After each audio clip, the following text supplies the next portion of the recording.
Sir, আপনার মা call করেছেন। বাবা, বাড়ি চলে আয়। তোর জন্য সুন্দরী বৌমা দেখেছি, বিয়েটা ঠিক করেছি। স্যার, আমার বিয়ে ঠিক হয়েছে। আমার 10 দিনের ছুটি দরকার। 10 দিন নয়, তোমাকে 2 মাসের ছুটি দেওয়া হলো। তোমরাও কি আমার বিয়েটা উপভোগ করতে চাও? তাহলে লাইক, সাবস্ক্রাইব আর ফলো করে দাও।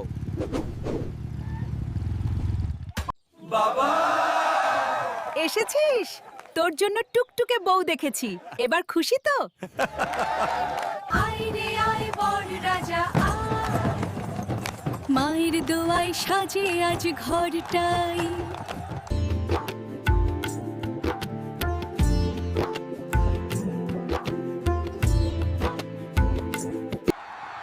স্যার, অফিস থেকে জরুরি ডাকা হয়েছে, সীমান্ত এলাকায় সমস্যা হয়েছে।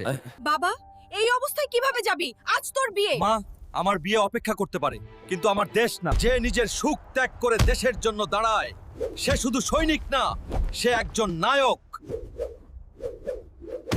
এই দেশ বেঁচে থাকে এমন মানুষের জন্যই।